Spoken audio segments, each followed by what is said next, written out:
Hello, everyone. My name is Tayo and Elnathan from LCCMedia Foundation.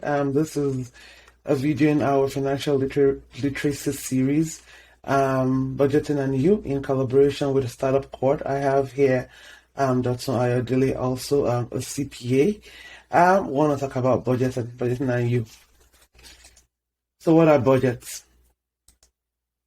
Budget is a plan to create. A budget is a plan you create on how to spend resources, time, money, energy. A budget helps you determine in advance how to use your resources. The key to budgeting is to follow the plan. How do we follow the plan, Mr. Ayodele? Okay, so when it comes to budgets and planning, and I'm actually glad to be here having this conversation with you, Tayo. Recognizing that this is a CPA to CPA conversation, our capacity to bring our technical competence to bear, is really easy. However, the goal is to make sure that this is a simple and easy to follow conversation. So, in terms of budgeting, really, you are just simply saying to yourself, I'm at point A, I want to be at point B, and how do I connect the dots from point A to point B? Whether it's time budget, which means you're saying I have the next 1 hour to get something, or it's a money budget, which means I have $100. How do I use that to the best of my ability? It's one thing to say you want to do something, it's another thing to actually do it. And when it comes down to brass tacks, the most important thing is just doing it. Just do it. I like that. Just do it. Just do it. Just do it. Budgeting, people don't know. People find it stressful to budget. And then I say, listen, the key to budget is budgeting is really the difference between having and not having. If you don't budget anything at all, you probably will not have, because budgeting is important. You have to follow the plan. So follow the plan, guys. Budgeting 101. What is the importance of budgeting? It lets you know how to increase your earning capacity. So when you budget, you know what you have, right? You know if you have enough, if you're not going to have enough. And so then you know how to go find what you need. And it gives you control over your life and future. I find that when I budget and when I'm successfully budgeting, I'm able to control things. I'm able to say, this is not in the plan, this is in the plan, Prepare you for emergency. Once you budget, you have a plan, you're able to say, if anything comes up, you have something set aside. What do you think? And what you mentioned right there is a significant part of the challenge most Canadians face. Because the cost, particularly housing on the coasts, East Coast, West Coast, eats up so much of the family budget that most families find themselves in a position where putting away anything extra on the side for that unplanned event, whether it's something negative that hurts you, or it's something positive that gives you a leg up, can be really challenging. However, the fact is, you don't build wealth by how much you make necessarily. You build wealth by how much you keep. So your ability to keep from what you make remains an important part of wealth creation, which is at the end of the day, the most important reason why we're having this conversation in the first place, right? Financial literacy, wealth creation. Yeah, exactly. Like that. Wealth creation. Sounds good. And then retiring peace and plenty. That's very key for most of us. Things are changing. Inflation is on the rise. You have to budget if you want to have peace and plenty when you retire. And of course, financial freedom. We throw that word around. I want to be free financially. Financial freedom. So this is it. It's a plan. It doesn't just happen. That's correct. And I like the fact that we've gotten to financial freedom this early, because your capacity, at the end of the day, comes down to the plan and your ability to follow through. If you want to be financially free, if you want to have more than enough money coming from all the assets that you have, then you need to have a plan to acquire the assets in the first place. You need to know how much you need for your lifestyle to be able to say, this is how much I need.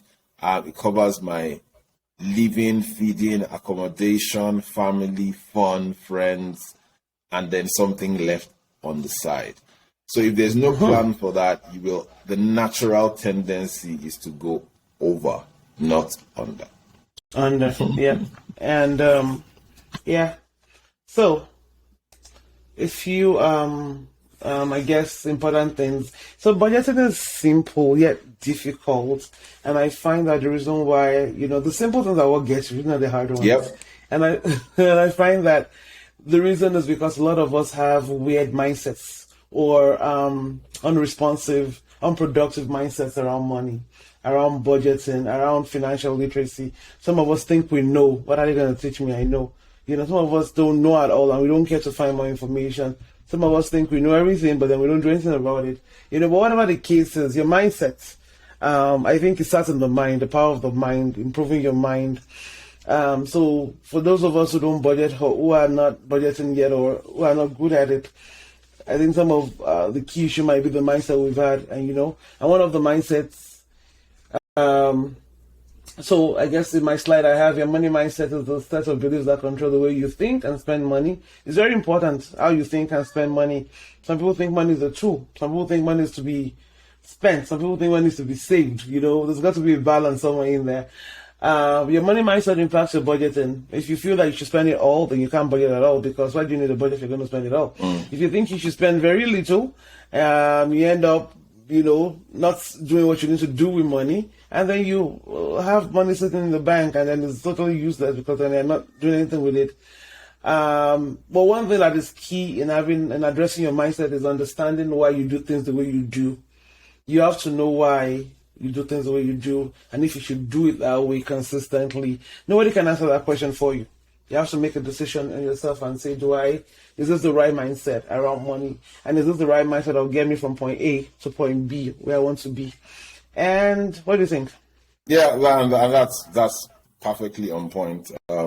If you think that you should spend it all, you will spend it all. And if you think you should save it all, then you will not live up to the quality of life that you should have. So there's a fine balance somewhere between what you spend and what you keep that gets you there. I agree. It's very important that we address mindsets early on, and I thought to drop that in here because we don't typically see those things when we talk about financial literacy. We just think I need the knowledge. But before the knowledge can affect you positively, your mindset has to change. Sorry about that. And then mindsets. So I think you have a few things here that you've mentioned about healthy mindsets, and these are just things that are just good to have in your mind. One, it is possible to achieve my financial goals. I have the freedom to spend, but I can choose not to purchase. You can choose not to be a consumer. You can choose not to be part of the culture of consumption. Budgeting is normal. That means budgeting that you are not normal. Okay, I'm not saying anything more about it. Well, no, because some people think, so I'm one of those people that I go into the grocery store and I have a list, and then I get to the grocery store and I don't follow my list because I'm like, who budgets anyway? This is the grocery store. I can buy one more piece of chicken. I don't know, it's for the house, and then I'm thinking, budgeting. Should I follow the budget or the plan? But then it's as normal as, I don't know, balance in my checkbook. It is, yes, you have to. It's a mindset thing. It is normal. You have to agree that budgeting doesn't make you're not a nerd. You're not a geek. Budgeting is normal. It is important. I have to put that there because that applies to me. Good that you are admitting that on this forum. Now, there's something here that has my attention. Budgeting does not limit your freedom. It gives you freedom to do more. Yes, it's a mindset, and also people think when you have a budget, it's like, I can't do this. I can't spend more than $5. I can't spend more than $10. They restrict you. But at the end of the day, so that's why people don't like to budget, because they don't like to be restricted. But when you look at the big picture, and look into the future, when you follow the plan and you follow it well, what you're able to save now gives you the ability to do what you really want to do with your life, and that is the key. But it's a mindset change. I don't know if you've seen some of those shows where a guy will go live in a 1,400 square foot tree house so that he can save money, and you're like, how can they do that, But then they do that, and then they pay down all their debts, and they're debt free. And then now they can afford that pad that they've always wanted. And now they can afford anything they want. They can afford to live on a boat 365 days a year, and and eat breakfast in Jamaica and sleep in Tahiti. Because why? They've budgeted well and planned well with the right mindset. True. That's a good one. So I like this one. Yeah, go ahead. Well, the last one says, if I lack knowledge, I will seek the right kind of knowledge to make the right decision. Yeah. That makes a lot of sense. Because at the end of the day, however much you do, if you don't know enough, there will always be that gap. And that is why we're here. To bring you that additional pop that gets you going. Yeah, so the mission of LCCMedia Foundation is to provide knowledge, information dissemination, and we've just chosen to do this financial literacy series because we feel that there's a gap in the knowledge base out there and mindsets. So, moving us along, putting you on the spot. How do I budget? How do you budget? Easy. The first thing you do, you need to know what you have. Good or bad is a come to Jesus moment. Calculate your monthly income or revenues. You gotta know what comes in. Not what you think will come in, not what you're assuming may come in, not what was promised to you. What actual. What's definite, what's certain, what's definite. Yes, what's certain. You might have extra, and that's good, and we'll discuss that later, what you do if you have extra. But when you start a budget, it's got to be, what do I have? I get paid $1,000 every week. I get paid $500 every week. I get paid $50 every week. Actual. Oh, I have here, the key here is to be honest with yourself. How much do you really have? Once again, it's not promised to you. It's not willed to you. It's not, if it's not in your hands already, it's not yours. Sure. Okay, and then the next thing is list your expenses. Make a super detailed list of all your outgoing expenses.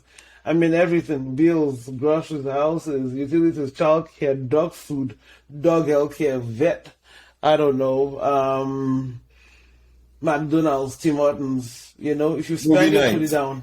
Movie nights, staycations, vacations, sure. whatever it is that you do. Every purchase, you gotta be as detailed as you can, as much as you can. You don't put yourself under too much pressure, but really, if you want it to work for you, you have to put in the work and the effort. And then it may be helpful to use an Excel spreadsheet. If you can, use an Excel spreadsheet, and if you can't, write it down. I like a good old pen and paper. I'm a pen and paper person still. Or a little book, just wherever would work for you. Or a set of envelopes. Or a set of envelopes. Ziploc. Let's go. Whatever works. Or a whiteboard, or you could dictate it on your phone. Some of us have those apps. Just make a list, a detailed list. And it doesn't have to be done in one sitting. Really spend time and think about what you're writing, right? Don't rush it so that you won't rush out of it, right? So you kind of just take it slow and make sure you have everything in there. And there are a bunch of apps that can also support you preparing a budget, right? Preparing a budget and following through on those on your budget. Yes. So you get to say, okay, I have $10, $3 goes to point A, $4 goes to point B, and most of the banks also support some kind of budgeting in your personal finances, right? Finances. So, for example, I know that RBC has Know Me, which basically just tells you, even without asking, you spent $200 on takeout this month, and you're like, okay. They'll let you know. It basically just notifies you that kind of thing. To let you know how that went down. To you. Exactly. I have a quote here that says, I remember saying to my mentor, if I had more money, I would have a better plan. He quickly responded, I would suggest that if you had a better plan, you'd have more money. You see, it's not the amount that counts, it's the plan that counts. That's Jim Rohn. Who is Jim Rohn, Mr. Ayodele? Jim Rohn is, you have asked me the easiest question possible. Jim Rohn is a phenomenal personal development coach. I think he passed on about 3-4 years ago. He started out as a young man working for Earl Schoff back in the day. That was in the 60s. and he spent a lot. He was very big in the network marketing space initially.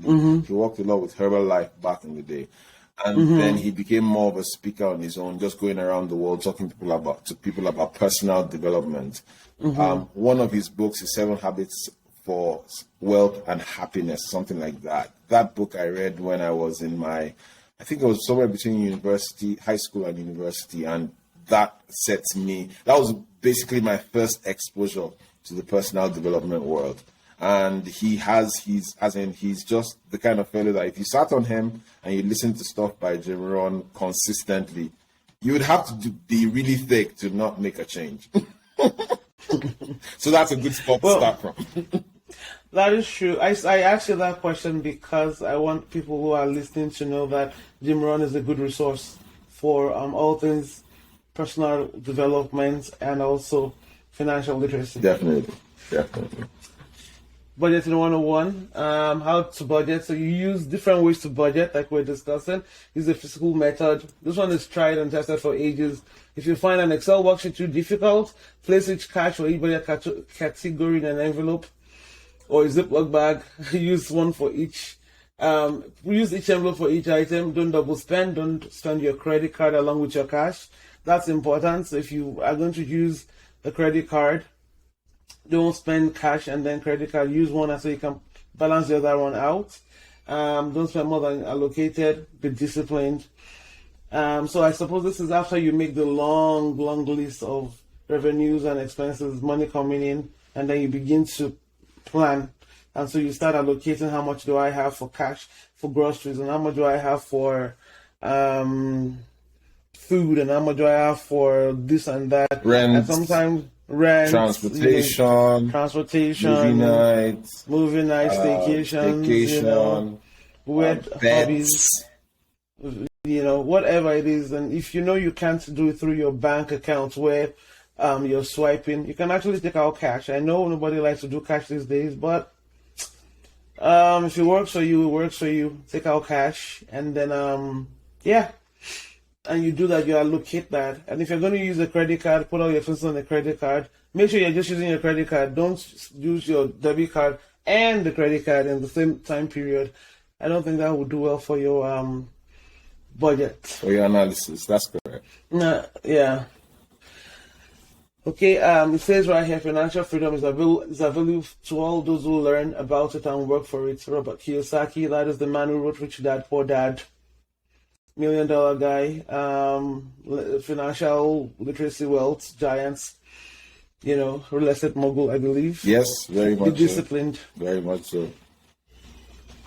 Types of budget. This is just different kind. This is more, I guess, an overview. Really, you can budget for pretty much anything. You can budget your time, your resources.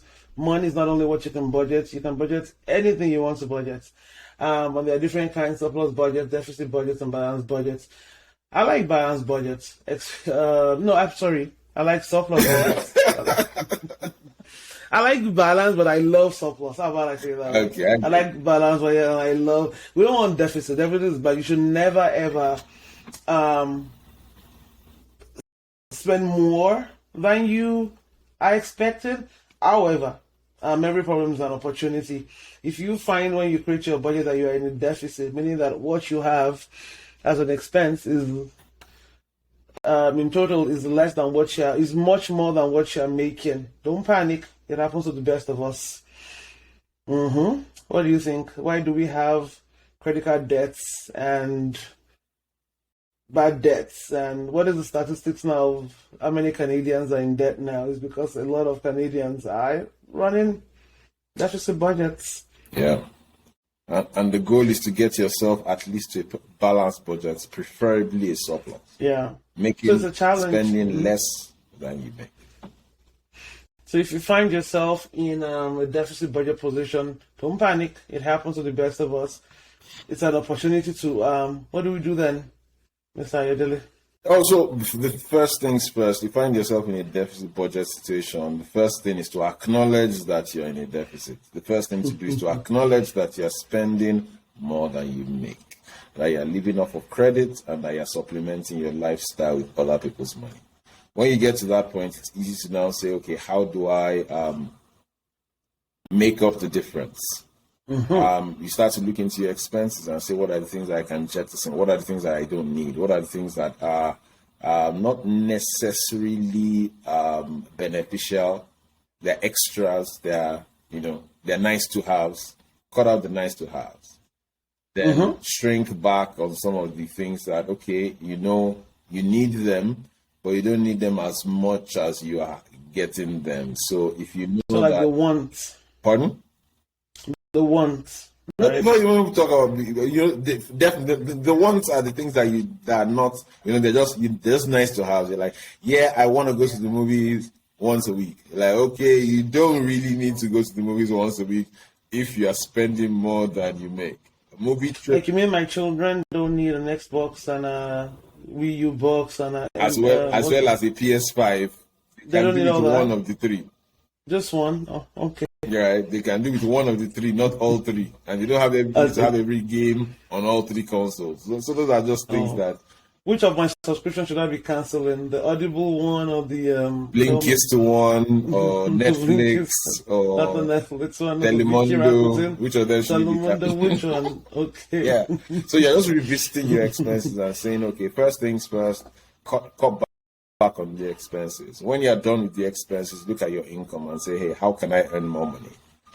Can I pick up some side work, either professionally or personally, or some work in a grocery store, just something to bring in a bit more money to make your budget work. Okay. Yeah. So you have a small guideline here, which I really appreciate. I find it very valuable in terms of what your spend should be about. Typically, I know that the OECD, which also lines up with Canadian living standards, the expectation is that you're not spending more than 40% of your net income on housing. 40% on housing. So your mortgage payments or rents or mortgage and utilities and rent is expected to be there about 40% of your earnings. And then, of course, groceries and all of that end up about the halfway mark, which means you can live on half of what you make. Net, not gross. Net. This is after-tax dollars. This is not pre-tax dollars. Then 30% you can, make sure you have enough gas to go to Banff and Lake Louise and all those nice places, and you can spend a night or two there once a month or something, depending on, but all that is your 30%. Somewhere between 10 and 20%, depending on how much debt you have, and then you are paying back debt with the rest. But if you find yourself in a real bad debt situation, then you are aggressively, focusing on paying down debt. So the 30% for once would go into debt. Maybe a bit more than, half of the 20% would go into debt repayment as well. You still have to have some savings, right? Because you are trying to, put yourself in a better position financially. Cool.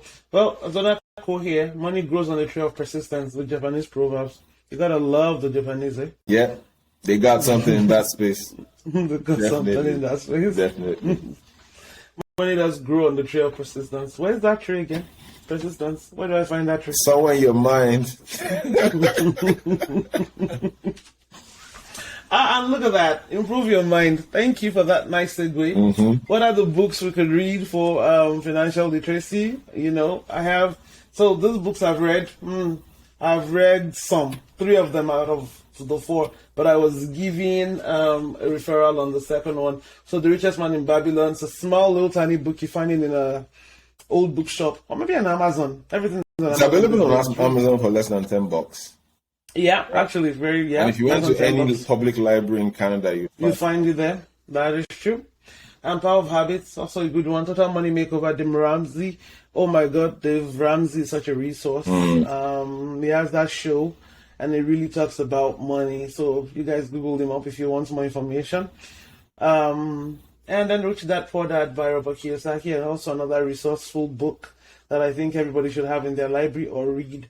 Guys, there is no financial literacy without reading. You've got to listen to knowledge. You've got to find knowledge. It's important that you change your mindsets. And what do I have here? I think, thank you. That's it. We're done. Do you have any questions for me?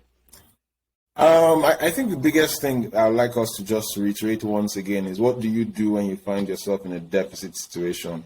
What do you do when you're trying to improve your personal finances, particularly when you made a lot of bad decisions in the past? That's important, and I like that question that you've asked, because a lot of us find, as at one point in time, you found yourself in that space where you don't have a lot of money, your credit has gone south, you have no businesses, there's nothing coming in, you're just working like a dead-end job, and you are, broke, disgusted, Busted. sad, busted. And deficit, what do you do? This is where I'm very careful on what I say, because if somebody's going through that right now, you don't want to just kind of piss on their experience, because it's a valid experience, especially if you're an immigrant, new to Canada or new to any first world nation. You get to the point where truly you lose everything and you have to start. One thing I'm going to say, hang in there. There's hope. Don't give up. Second thing I would say, stop. If you can, as much as you can, stop spending. Just stop, hard stop. And, slow down and see how you can rejig that situation. If you need to talk to somebody, talk to somebody. There's no shame. You'll be surprised at how much information is out there that can change your situation, right? Yep. You'll be surprised at how much, if you just ask the right questions. There are resources out there. You go to your banker. If you go to the first bank and they don't like you, go to the next bank. There are multiple banks out there, And then, what is the third thing I'll do? See if you can increase your earning potential. See if you can get a new job. See if you can retrain. Go to school. Find a way to increase your earning potential. It takes time, though. None of these things I'm saying is just like that. There's a process. There's a plan. But you know what? You can budget a 5-year, a 3-year, a 2-year plan, and it will work out if you stick to it, as long as it's the right plan you're following. Did that kind of help? That definitely does help, and thanks for sharing that. Well, you're welcome. So I have a quote here that says, "No, you can start look different, be uncertain, and still succeed unknown." I like that. You can start budgeting today. You can start now. You might not have done it all your life, but you can do that now. You can take control of your financial future, of your life, and start and make the change today. Today can be your day one of turnaround. I think we have come to the end of our slides. Once again, my name is Tayo and Elnathan. I am with LCCMedia Foundation. I'm also a CPA, CMA. And I am Dotun, Principal Dexteritas, CPA. And I appreciate the opportunity to be here having this conversation with you. Together, we've come to bring you financial literacy seminars and videos to the end that your life is improved and that you are able to take control of your financial future and destiny. Once again, thank you for listening. I will see you in the next video. Thanks. Bye for now. Bye-bye.